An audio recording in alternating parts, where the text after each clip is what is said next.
Bismillahirrahmanirrahim. Assalamualaikum warahmatullahi wabarakatuh.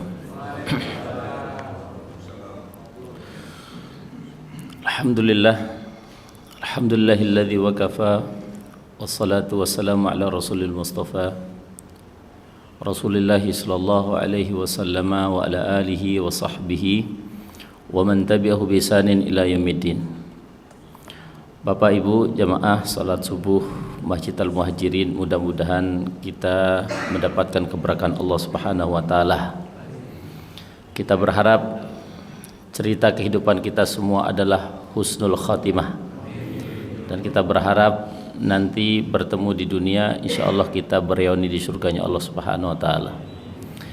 Bapak Ibu, di pagi yang mulia ini, dalam waktu yang tidak panjang, insyaallah kita akan membahas satu kajian kitab yang ditulis oleh Al-Imam Ibnu Katsir. Kitab ini berjudul Qasasul Anbiya, itu kisah-kisah inspiratif para nabi di dalam Al-Quran. Dan ini juga nanti saya akan kombinasikan dengan beberapa kitab, yaitu Al-Bidayah wa Nihayah, kemudian Tarikhul Muluk wal Umam. Terkait dengan pelajaran ini, kalau tidak salah dulu pernah saya kasih pengantar terkait dengan sejarah pengantar 124.000 nabi, 315 rasul, 25 yang wajib diimani dalam Quran. Mudah-mudahan Bapak Ibu masih ingat. Alhamdulillah, saya yakin sudah lupa. Baik Bapak Ibu, ya.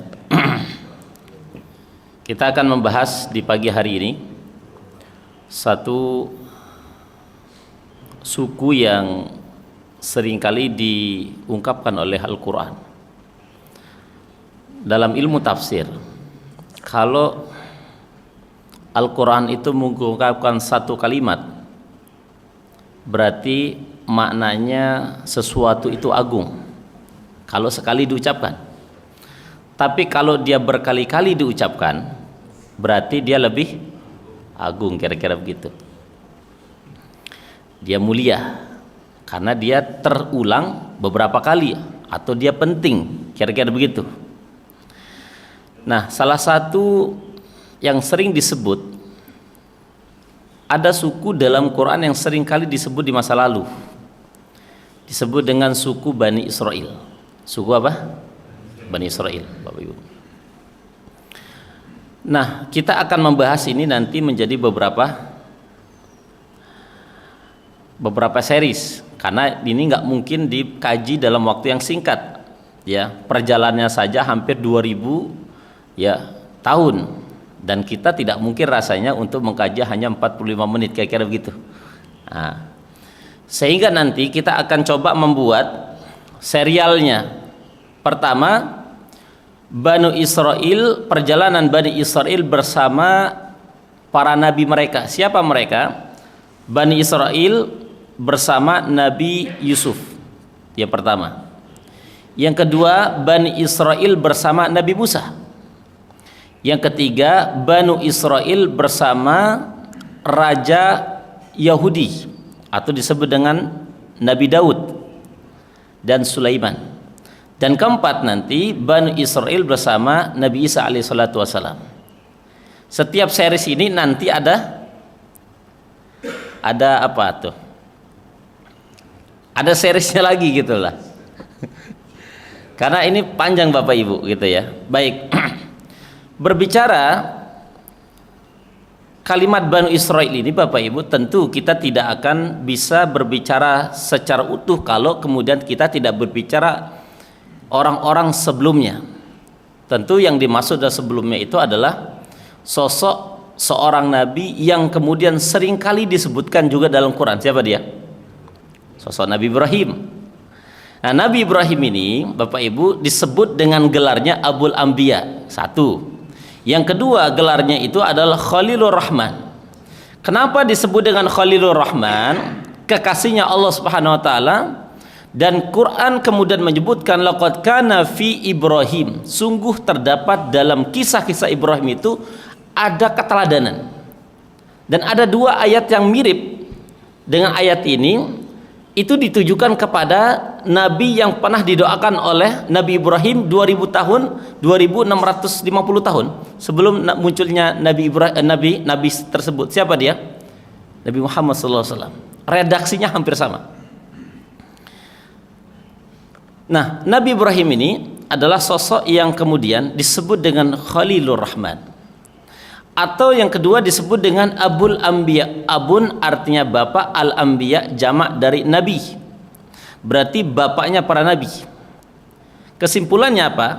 Tidak ada para nabi yang lahir setelah Nabi Ibrahim kecuali dominasinya adalah lahir dan muncul dari tulang sulbinya siapa? Nabi Ibrahim. Nah, Nabi Ibrahim dalam catatan sejarah kita tahu, kita singkat saja, Nabi Ibrahim ini ya memiliki dua anak yang sangat familiar. Kalau kita buka beberapa tarikh ya, beberapa kitab-kitab lain juga disebutkan dalam kisah-kisah itu, walaupun nanti kemudian diperdebatkan kisahnya itu, dia memiliki anak 11 dari 4 istri yang berbeda. Pak Haji berapa? 4 ya.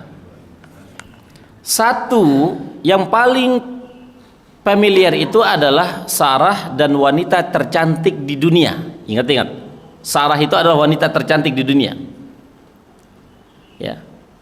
Kedua, Hajar, ini anaknya raja ya, yang orang tuanya kalah berperang saat itu kemudian dijadikan tawanan ya.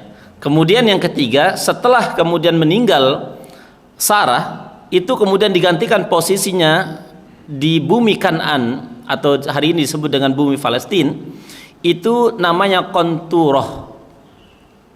Yang keempat ya, setelah menikahi Qanturah, yang keempat maka beliau menikahi Hajun binti Amin. Nah, masing-masing mereka ini kemudian ditempatkan di wilayah yang berbeda-beda. Sarah ditempatkan di bumi Kan'an atau di bumi Palestina ya. Kemudian Hajar ditempatkan di mana? Di Mekah. Apa maknanya? Maknanya adalah dua sosok nabi yang lahir dari Nabi Ibrahim ini nanti mewarisi sebuah peradaban yang sangat agung, yaitu apa? Peradaban manusia. Makanya Quran mengatakan inna awwala baitin wudi'a lin-nasi lalladzi bi Bakkah. Mekah menjadi peradaban sampai hari kiamat. Begitu juga dengan Palestina ya, begitu juga dengan Palestina, diwarisi kepada dua anaknya, satu Ismail di Mekah, satu Ishak di mana? Di bumi Palestina. Ini menunjukkan bahwa simbol peradaban yang sangat agung itu adalah masjid. Masjid, Pak.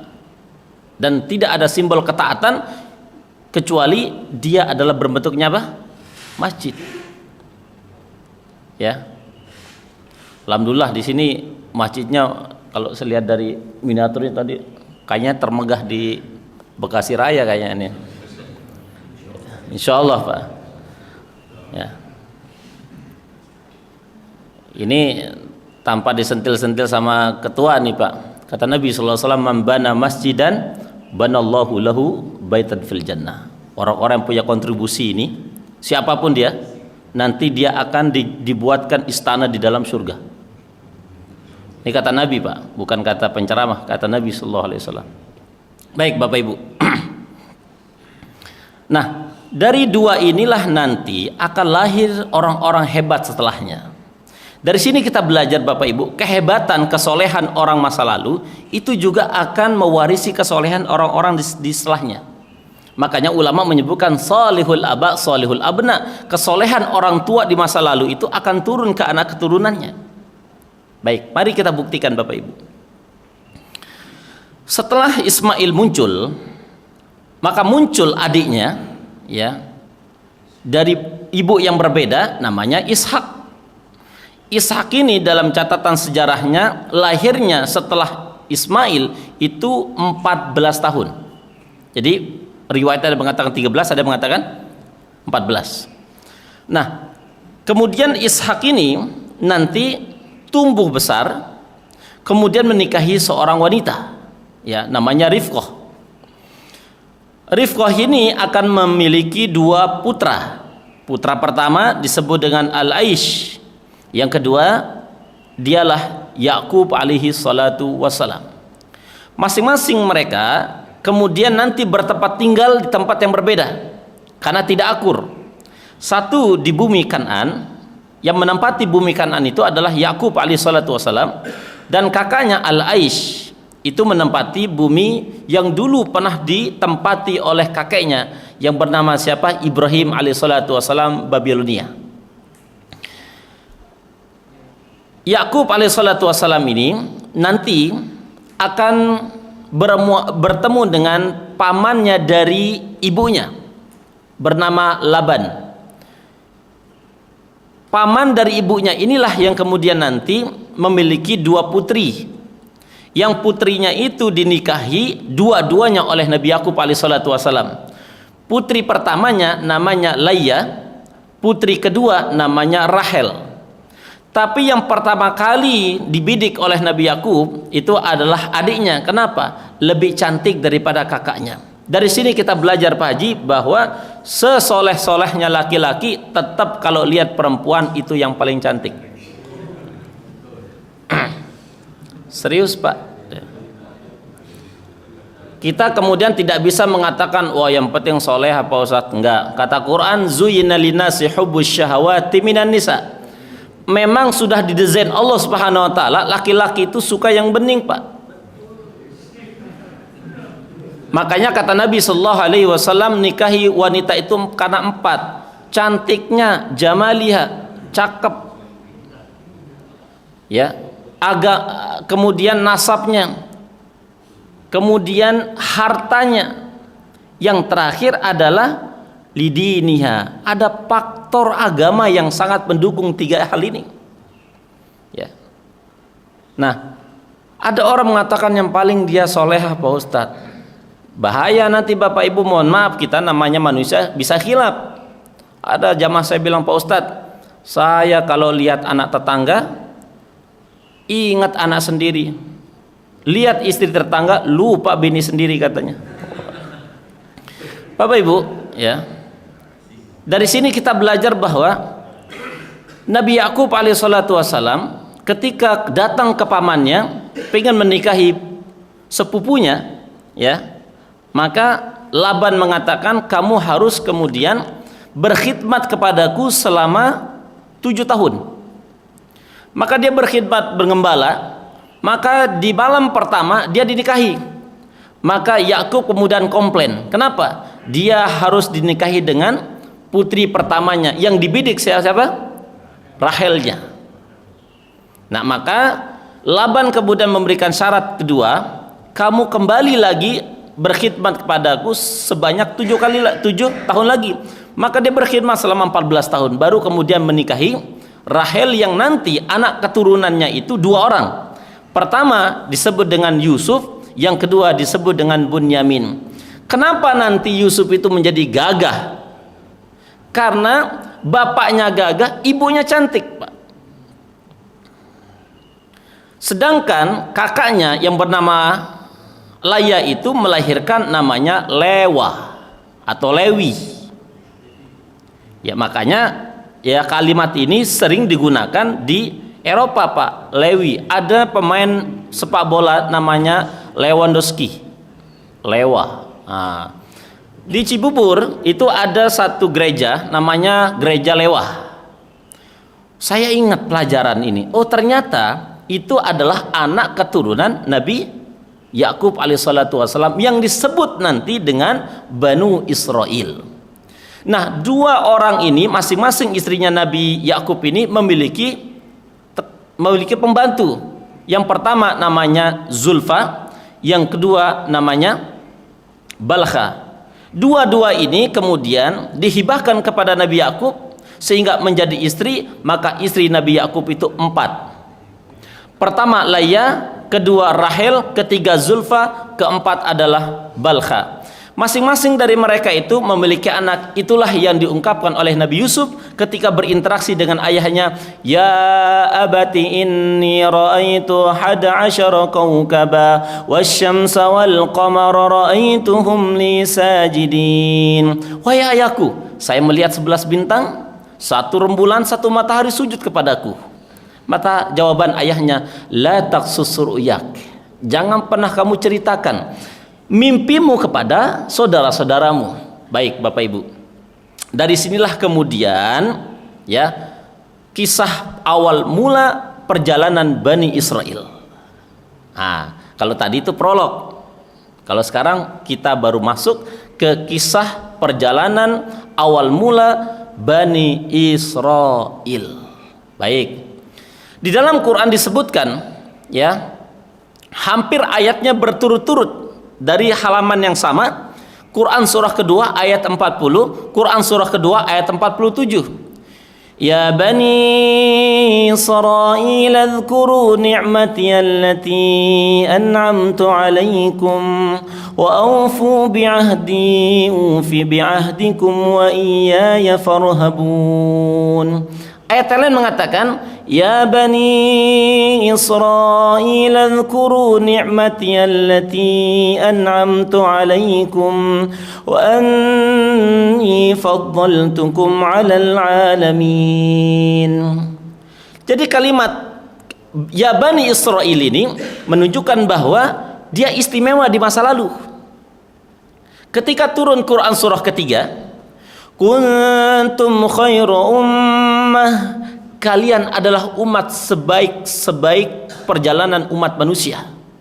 Ditujukan kepada siapa itu? Ditujukan kepada para sahabat Nabi sallallahu alaihi wasallam dengan sabda Nabi sallallahu alaihi wasallam mengatakan kuntum khairu ummah, kata Quran. Maka kata Nabi sallallahu alaihi wasallam khairul quruni qarni thumma alladhina yalunahum thumma alladhina yalunhum. Tidak ada generasi terbaik sepanjang sejarah manusia kecuali generasiku para sahabat, kemudian tabi'in, kemudian atba'ut tabi'in. 3 generasi awal Islam, itulah disebut dengan kuntum khairu ummah. Maka kata Imam Qurtubi, setelah turunnya ayat ini menjadi pembatas kehebatan Bani Israil yang dulu disebutkan wa inni faddaltukum 'alal alamin. Ketika ayat ini turun, maka menjadi pembatas bahwa tidak hebat lagi Bani Israil di masa akan datang. Itu maknanya Bapak Ibu. Bisa diikuti Bapak Ibu ya. Ini belum masuk ini materinya. Ya. Baik Bapak Ibu. Nah, Bani Israil itu berasal dari kata Bani.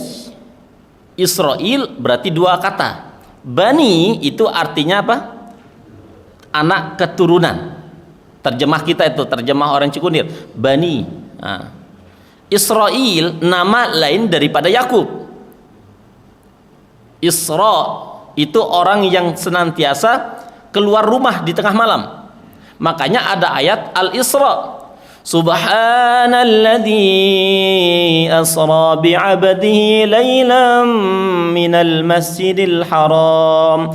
Isra itu artinya dia berjalan di tengah malam. Karena Nabi Yakub itu dulu sering keluar malam kemudian mengagungkan penciptaan Allah Subhanahu wa taala. Ya.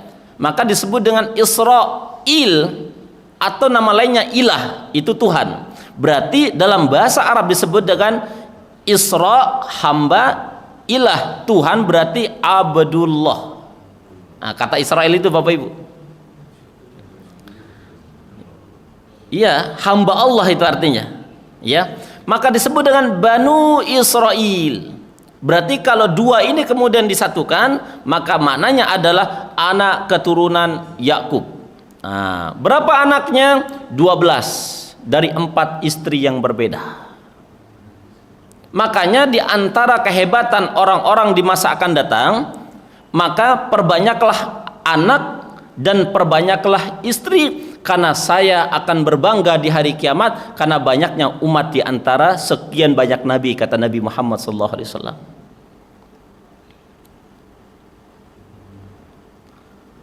Ji 12.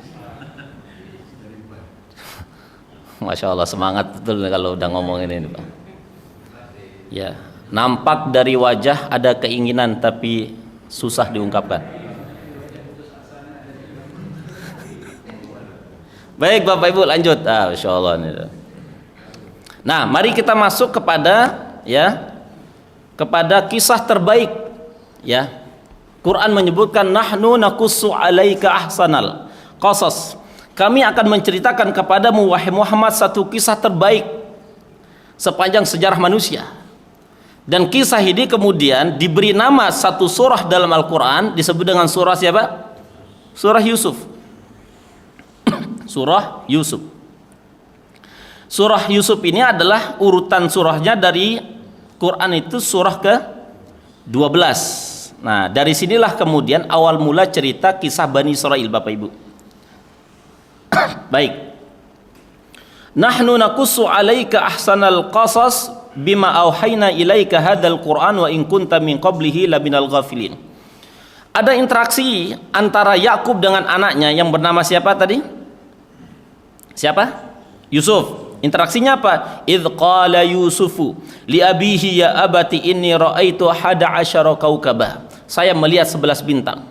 Nah, 11 bintang ini nanti ditafsirkan oleh para ulama tafsir, di antaranya Imam Qurtubi, At-Tabari, Imam Ibnu Katsir menyebutkan bahwa yang dimaksud dengan 11 bintang itu adalah abna'u Yakub, anak keturunan Yakub, sebagaimana ungkapan orang Bustanul Yahud.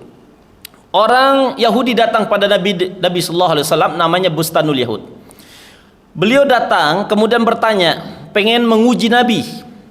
Kalau Nabi Muhammad itu adalah betul-betul dia seorang nabi akhir zaman. Kemudian dia mengatakan, "Ya Muhammad, saya akan bertanya kepada Anda dengan 3 hal. Tidak ada yang mengetahui 3 hal ini kecuali dia nabi." Ingat-ingat, tidak ada yang mengetahui 3 hal itu kecuali dia nabi. 1, apa nama bintang-bintang yang dilihat oleh Nabi Yusuf ketika melihat dalam mimpinya? Itu 1. Yang kedua, siapa nama Ashabul Kahfi yang masuk ke dalam gua dan apa nama anjingnya? Yang ketiga, bagaimana konsep ruh dalam tubuh manusia? Nabi balik tanya, kalau saya bisa jawab, kamu masuk Islam atau tidak? Oke, deal. Kata ulama tafsir Bapak Ibu, kata ahada asyara kaukaba itu 11 bintang itu adalah anak keturunan Yakub. Wasyamsa, matahari itu adalah abuhu, bapaknya Yusuf, berarti siapa? Yakub. Wal qamar itu ibunya, berarti siapa? Berarti Rahel tadi yang 4 ya. Maka Bapak Ibu, 3 benda itu, bintang, matahari, bulan, itu orang tua Yusuf, kemudian saudara-saudara Yusuf. Nah, maka disebutkan oleh baginda Muhammad SAW satu persatu nama bintang yang dilihat oleh siapa? Nabi Yusuf dalam mimpinya. Dan itu disebutkan dalam hadis Nabi SAW tentang hadis tentang Bustanul Yahud. Namanya Bustanul Yahud. Ada di antara kita yang bisa menyebutkan namanya, Bapak Ibu? Ada? Nama bintangnya? Nah, alhamdulillah karena kita bukan nabi. Ingat Pak, tadi jawabannya apa? Tidak ada yang mengetahui namanya kecuali dia nabi. Kalau Bapak Ibu tahu berarti bahaya ini Pak. Ada nabi setelah Nabi Muhammad SAW. Karena kita bukan nabi, saya akan lihatkan kisahnya. Nah, gitu jadi. Supaya kita enggak ngaku nabi nanti Bapak Ibu. Karena ada orang sudah berbicara dengan bahasa semut masalahnya. Bahaya tuh. Baik Bapak Ibu. Dalam hadis disebutkan bahwa nama-nama bintang yang disebut ya oleh Nabi sallallahu alaihi wasallam itu adalah bintang Jarban, 1. Namanya bintang apa? Jarban. Yang kedua bintang At-Tariq. Surah At-Tariq, was-samaa'i wat-tariq. Yang ketiga namanya bintang Az-Ziyalu. Yang keempat namanya bintang Qabis. Yang kelima namanya bintang Al-Misbah. Yang keenam namanya bintang Ad-Daruh. Yang ketujuh namanya bintang Dzulkifat. Yang kedelapan namanya Dzulqar'i. Yang kesembilan namanya Al-Faliqu. Yang kesepuluh namanya Athawabu. Wathawab. Yang ke-11 adalah namanya Umudani. 11 itulah nama bintang yang dilihat oleh Nabi Yusuf alaihi salatu wassalam. Kemudian disebutkan oleh Nabi sallallahu alaihi wasallam nama orang-orang yang kemudian 6 orang yang kemudian masuk ke dalam Ashabul Kahfi bersama Kitmir, dan kemudian Nabi sallallahu alaihi wasallam tidak menjawab tentang konsep ruh dalam tubuh manusia. Maka orang yang disebut dengan Bustani Yahudi itu masuk Islam karena memang dia pinter. Itu salah satu kehebatannya orang Yahudi, Bapak Ibu. Makanya Quran mengatakan wa inni faddaltukum 'alal alamin. Ada suku yang disebut dengan Yahudi ini atau suku Israel ini dikasih kemampuan di atas rata-rata manusia. Nah, itu buktinya, Pak. Baik, Bapak Ibu. Nah, lantas kita bertanya, siapa nama 11 anak Nabi Yakub yang disebut oleh Al-Quran, inni ra'aitu ahada asyara kaukabah, yang nanti terjemahnya dalam ilmu tafsir dia adalah saudara-saudara Yusuf yang sebelah itu. Siapa dia? Satu, ya, Lewi, kemudian Zabalun, kemudian Nafleti dan Yusuf, kemudian Bunyamin, Ruben, Yahuda, dan seterusnya. Ada 11, Bapak Ibu, ya. 11 itulah yang kemudian nanti beranak pinak sehingga menjadi keturunan disebut dengan Banu Israel. Baik, Bapak Ibu, ketika berdialognya Yakub dengan Yusuf, maka Yakub mengatakan qala ya bunayya la taqsus ru'yak. Wahai anakku, jangan pernah kamu ceritakan kisahmu atau mimpimu kepada saudara-saudaramu. Kata para ulama, ya, bagaimana interaksi orang tua dengan anak dalam ayat ini, bahwa anak memanggil bapaknya ya abati, wahai ayahku. Ini panggilan kasih sayang dan hormat ta'zim kepada seorang ayah, dan bagaimana seorang ayah kemudian memberikan kalimat yang begitu indah, ya bunayya, wahai anakku. Maka kalau panggil anak, ya, jangan panggil namanya. Kalau bisa panggil wahai anakku, wahai ayahku. Maka ulama menyebutkan kalau seorang anak memanggil ayahnya dengan namanya, berarti itu ada tanda kedurhakaan seorang anak kepada kedua orang tuanya. Ya. Jangan panggil orang tua ayahnya namanya, tapi panggillah dengan kata-kata ya abati, wahai ayahku. Ya. Saya punya orang tua namanya Muhammad Syukron. Ada jamaah datang, Pak Ustadz, ada Pak Syukron? Nggak ada, kata saya. Tadi udah WA, Pak Ustadz, ada katanya di rumah. Nggak ada, kata saya. Keluar deh orang tua. Wah, ini ada Pak Ustadz. Wah, gimana nih Pak Ustadz? Namanya Syukron, kata saya, bukan Syukron. Kalau Syukron artinya terima kasih, kalau Syukron artinya mabuk. Oh, jadi Syukron. Syukron. Nah, makanya kadang-kadang mohon maaf, kita ini kan pengen ke arap-arapan kadang-kadang tuh. Syukron tat, mabuk tat artinya itu, Pak. Udah pakai bahasa Indonesia dia udah paling hebat tuh. Udah mantep lah itu. Terima kasih. Kadang-kadang kalimat ini tanpa sadar maknanya beda, Pak, gitu. Dalam bahasa Arab itu ya. Supaya kelihatannya udah hijrah gitu ya. Syukron tat, padahal mabuk tat. Syukron, benar tuh, syukron. Sama kayak bismillahi, dengan dosa Allah artinya, Pak. Yang benar adalah bismillahi. Baik, lanjut. Nanti kita belajar tafsir kapan-kapan. Laqad kana fi Yusuf wa ikhwatihi ayatul lisailin. Kata Quran, sungguh terdapat dalam kisah Yusuf dan saudara-saudaranya ada tanda-tanda kebesaran Allah Subhanahu wa taala bagi orang yang mempelajarinya. Bagi orang yang mempelajarinya. Maka 11 anak Nabi Yakub itu kemudian berkumpul. Wah, ini Pak, berkumpul mereka kemudian mengatakan idqalu la Yusuf wa hu habbu ila abina minna wa nahnu usbah.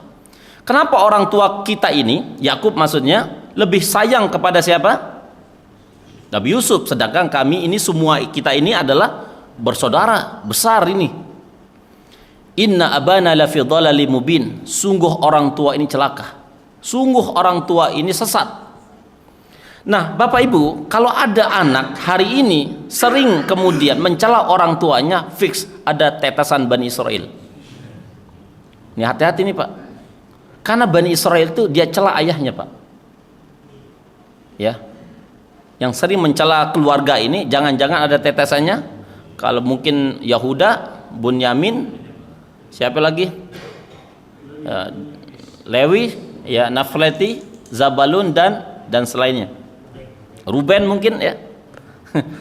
Kita nggak tahu Pak gitu ya. Inna abana lafi dhalalim mubin. Sungguh orang tua kita ini adalah orang yang sesat. Nah, maka percakapan yang kedua Bapak Ibu muncul. Ya, uqtulu Yusuf. Udah, kita bunuh saja Yusuf. Gimana? Tuh Pak. Kalau saudaranya saja kemudian dibunuh sama dia, bagaimana dengan orang Palestina? Saudaranya saja, ya, saudaranya saja apa? Dibunuh. Bagaimana orang Palestina? Satu ayah. Awitrahuhu ardan yakhlulakum wajhu abikum. Atau kita buang saja ke tempat yang jauh, kita asingkan, supaya nanti orang tua kita ini tidak melulu tentang Yusuf. Nah, begitu Pak. Karena ada kecemburuan, ada hasad di situ Pak.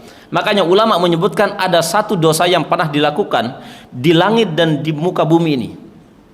Hasadnya iblis kepada Adam alaihissalatu wassalam, hasadnya Qabil dan Habil dalam Quran, yang disebutkan dalam Quran surat Al-A'raf, yang makanya terjadi pembunuhan di muka bumi. Ada dua pilihannya, dibunuh atau diasingkan. Ya. Wa takunu min ba'dihi qauman shalih. Setelah kita bunuh atau kita asingkan, baru kita itu taubat. Apa maknanya Bapak Ibu? Sudah nggak apa-apa kita, ya, apa namanya, korupsi, nanti kita pergi haji, nanti kita pergi, ya, umroh, ya, nggak apa-apa kita tidak sholat, nanti kita sholat ketika sudah apa? Udah tua. Nggak apa-apa sekali Pak Ustadz, kita duduk-duduk kafe sambil joget-joget kepala dikit, nggak apa-apa, biliar. Wa takunu min ba'di qauman shalih, nanti kita taubat. Nah, kalau ada orang model-model seperti itu, mohon maaf, jangan-jangan ada titisan. Nah, ini Bapak Ibu. Nah, maka ada satu dari 11 anaknya Nabi Yakub itu mengatakan begini, usul dia Pak. Usulnya apa? Qala qailum minhum la taqtulu Yusuf. Wahai saudara-saudaraku, jangan kita bunuh, jangan dibunuh. Wa alquhu fi ghayabatil jub yaltaqituhu ba'du sayyarati in kuntum fa'ilin. Bagaimana kalau kita celupkan saja ke dalam sumur? Siapa tahu nanti ada yang mengambilnya. Ternyata kata qala qailum minhum, yang berkata ini adalah saudaranya Bunyamin. Karena dia satu ibu dengan Yusuf, maka Bunyamin mengatakan jangan dibunuh. Karena dia kalah polling, sedikit dia minoritas, maka dia kasih opsi paling ringan menurut Bunyamin, jangan dibunuh. Nah, gitu. Makanya kalau kita dalam forum kalah polling Bapak Ibu kayak mayoritas, jangan sampai kemudian tidak bersuara. Minimal suara kita itu nanti didengar sedikit. Ya, jangan kita hanya kumpul ikut tapi nggak pernah berpendapat. Berpendapat saja walaupun nanti mungkin ada pertimbangan-pertimbangan, ya. Nah, jadi ini penting Bapak Ibu ketika kita rapat, jangan hanya ikut duduk kemudian hanya ngopi. Nah, jangan, harus apa? Berikan kontribusi, pandangan dan seterusnya. Nah, ini terkait dengan apa? Ngumpul-ngumpul, ya, Bapak Ibu. Saya punya cerita sedikit ini, Pak. Teman saya dari Nigeria, dia cerita, wallahu alam bisa apa ini benar atau tidak sanadnya. Dia bilang begini, jadi ada tradisi di Afrika itu, walau alam yang sebelah mana, tapi dia saya diceritakan dua waktu ya kuliah nih. Ada tradisi sebuah suku katanya, kalau forum, ya forum resmi, ya yang boleh duduk di saf pertama itu dan boleh memberikan ungkapan dan pandangannya adalah orang-orang yang beristri 4. Serius ini Pak, baru boleh kemudian ngasih pandangan tuh. Ini kata teman saya, walau alam sanadnya. Yang berada di saf kedua 3 itu adalah orang yang bininya 3 tapi tidak boleh ngasih pandangan, hanya diam. Yang bininya 2, itu hanya boleh kemudian istiqbal duyuf, hanya register, tukang register, catat buku tamu. Yang bininya 1 ternyata tukang parkir. Yang nggak punya bini, itu di dapur. Ini kata teman saya, walau alam bisa. Nah, maka Bunyamin mengatakan qala qailum minhum, kata Bunyamin, jangan dibunuh. Nah, ini menunjukkan bahwa walaupun sedikit kontribusi kita itu akan kemudian bisa mempengaruhi suara Bapak Ibu. Ya, bisa mempengaruhi suara.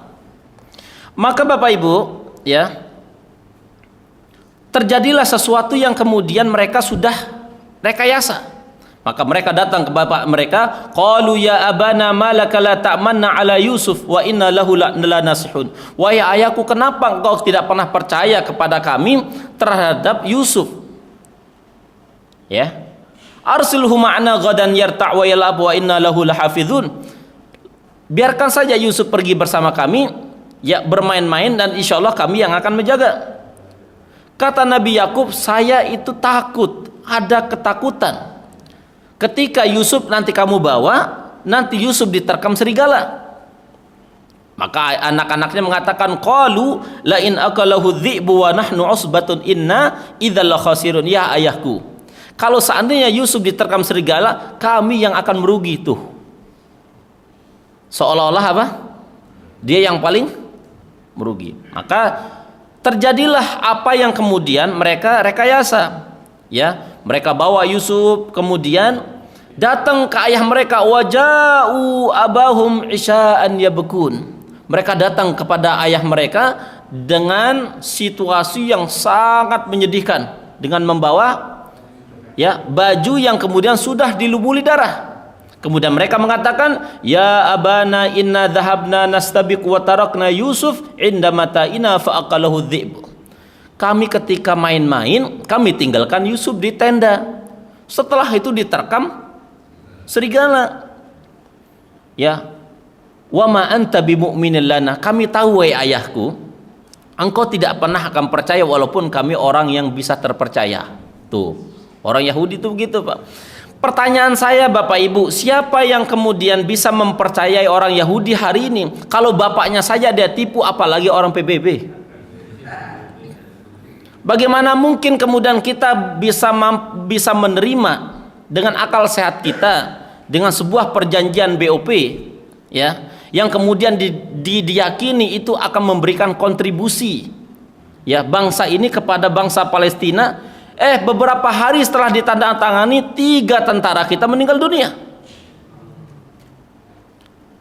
Kalau ayahnya saja ditipu-tipu, apalagi orang Cikunir, apalagi orang Indonesia. Itu masalahnya Pak. Karena begini teorinya, at-tarihu yukarriru nafsahu. Sejarah itu akan terulang di masa akan datang.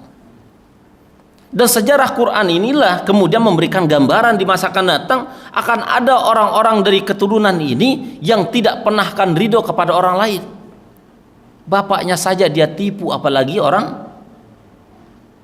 orang-orang lain, Bapak Ibu. Ya. Oke, lanjut Bapak Ibu. Faja'at sayyaratun farsalu waridahum fa'adla dalwa qala ya busyra hadza gulam. Sesudah mereka kemudian buat rekayasa itu, datang sekelompok kafilah, ya, kemudian menimba air. Ada anak laki-laki, mereka mengatakan hadza busyra, qala ya busyra hadza gulam, kabar gembira ini ada anak laki-laki. Wa asarruhu bidhah, kita jual saja. Ya, maka dijuallah Yusuf alaihissalatu wassalam kepada seorang raja. Yang raja itu kemudian mengatakan akrimi mathwahu asa ayyan fa'ana aw nattakhidahu walada. Kita manfaatkan saja dia sebagai pembantu kita atau kita jadikan dia anak. Kenapa Bapak Ibu? Karena dia nggak punya anak.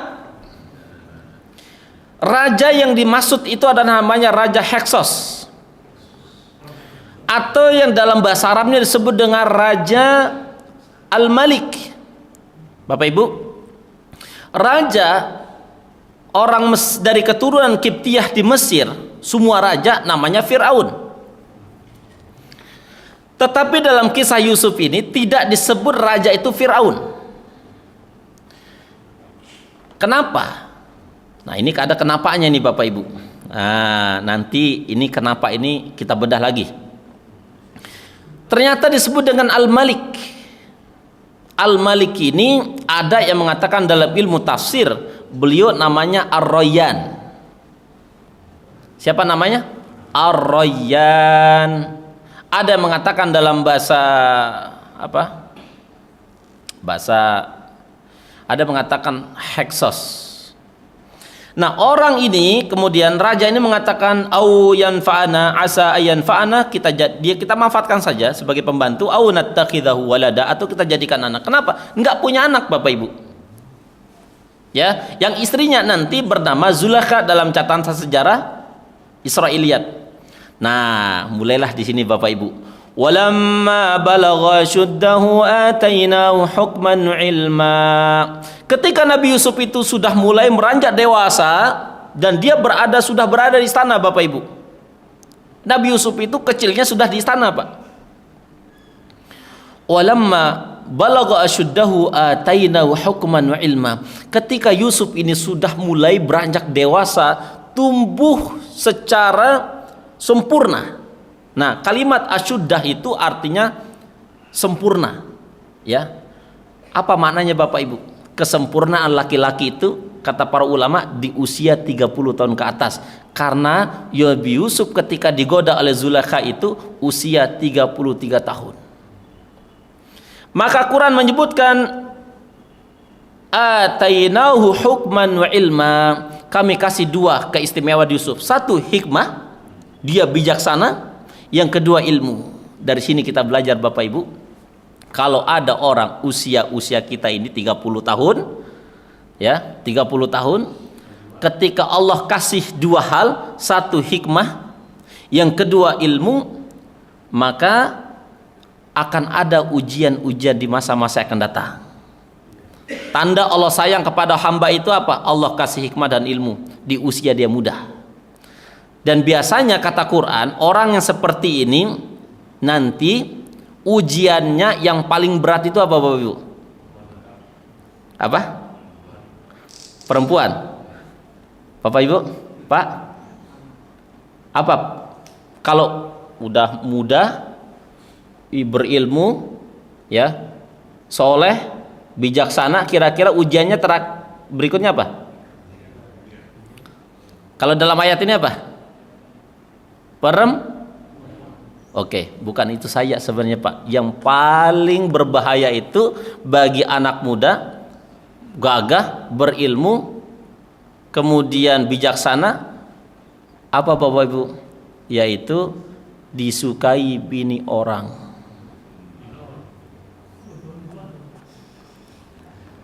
Pak, sekali lagi, orang yang usia muda Allah kasih hikmah dan ilmu, itu akan ada masa-masa akan datang ujian terberatnya apa? Disukai istri orang.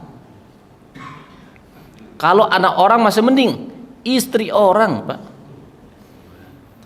Kenapa? Nah, ini jadi pertanyaannya, Pak. Kenapa Zulaikha itu begitu menginginkan Yusuf? Ada banyak faktor. Makanya ayatnya mengatakan nanti walaqad hammat bihi wa hamma bi. Zulaikha itu begitu pengen menguasai siapa? Yusuf. Ada beberapa banyak faktor.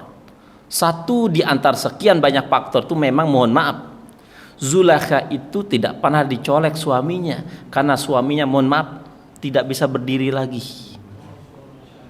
Itu satu. Yang kedua, Bapak Ibu, kok semangat Bapak-bapak ya? Yang kedua, Bapak Ibu, ya, wanita ketika melihat seorang laki-laki sebelum dia menikah, yang dia lihat adalah kehebatannya. Tapi setelah dia menikah, dia akan melihat suaminya kekurangannya.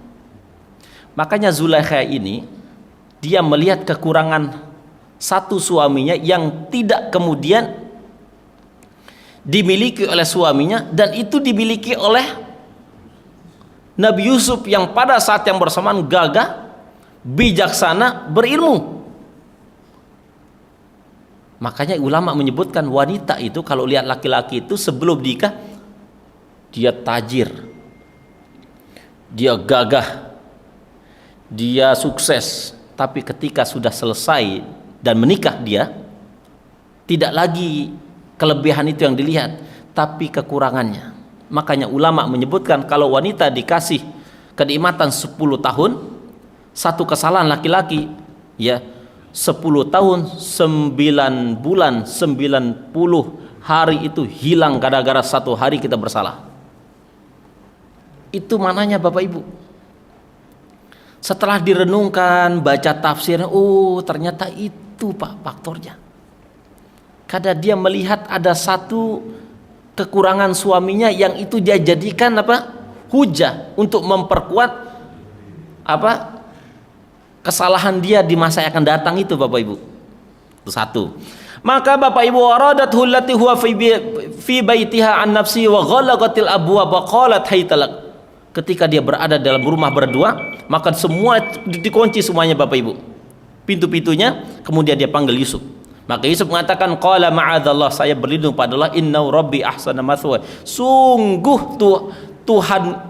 Tuhanku, maksudnya itu adalah suaminya Zulaikha, itu maksudnya.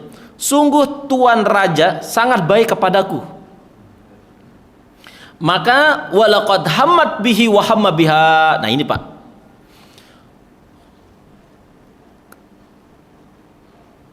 Zulaikha sangat menginginkan Yusuf. Yusuf ada kecenderungan dalam hatinya. Ayatnya mengatakan wa hamma biha, dan dia juga ada. Oh, wajar Pak, orang di tempat sepi, sesoleh-solehnya laki-laki, seustad-ustadnya, seapes-apesnya, kalau sudah ketemu dengan kontak mata wanita, repot. Ya. Ini mohon maaf Pak, makanya kata Nabi, iyyakum tadkhulu ala nisa, hati-hati ya bermudah-mudahan dengan wanita. Ya, hati-hati kata Nabi. Wastabaqal bab, dan kedua orang ini kemudian saling berlari, satu berlari untuk bermaksiat, satu berlari untuk meninggalkan maksiat. Wa qaddamat qamisahu min duburin, maka ditariklah baju Nabi Yusuf dari belakang, koyak dia. Wa alfaya sayyidaha ladal bab, sudah ada di depan pintu itu suaminya. Apa maknanya Bapak Ibu? Padahal tadi ayatnya mengatakan wa ghallaqatil abwab, semua sudah dikunci oleh istrinya. Tapi suami itu kemudian dia bisa buka pintunya. Apa maknanya? Kalau punya rumah harus diduplikat. Suami bawa kunci, istri bawa kunci, Pak. Kita nggak tahu ada apa, misalnya kebakaran atau kecelakaan dan seterusnya. Makanya pentingnya punya kunci duplikat. Maka si istri ketika sudah ketahuan mengatakan, qalat ma jazaa'u man arada bi ahlika su'an, wahai suamiku, kira-kira apa balasan orang yang pengen menodai istrimu? Lagi-lagi di sini kita belajar Bapak Ibu, wanita itu ketika dia sudah terpojokkan, maka dia akan berubah pelaku menjadi korban. Dia pelaku, tapi ketika dia merasa terpojokkan, maka dia akan merubah dirinya menjadi korban. padahal dia pelaku. Maka dia kasih dua pilihan, ayus jana au adzabun alim, dipenjarakan atau disiksa. Tuh Pak, dari sini kita belajar, ketika seorang wanita merasa terpojokkan, maka dia akan menyakiti laki-laki itu jauh lebih besar. Ya, makanya ini Bapak Ibu, mau maaf nih, ini kan sejarah yang kemudian pernah terjadi masa lalu, dan sejarahnya akan terus kemudian berulang. Tinggal kemudian aktornya kemudian berbeda.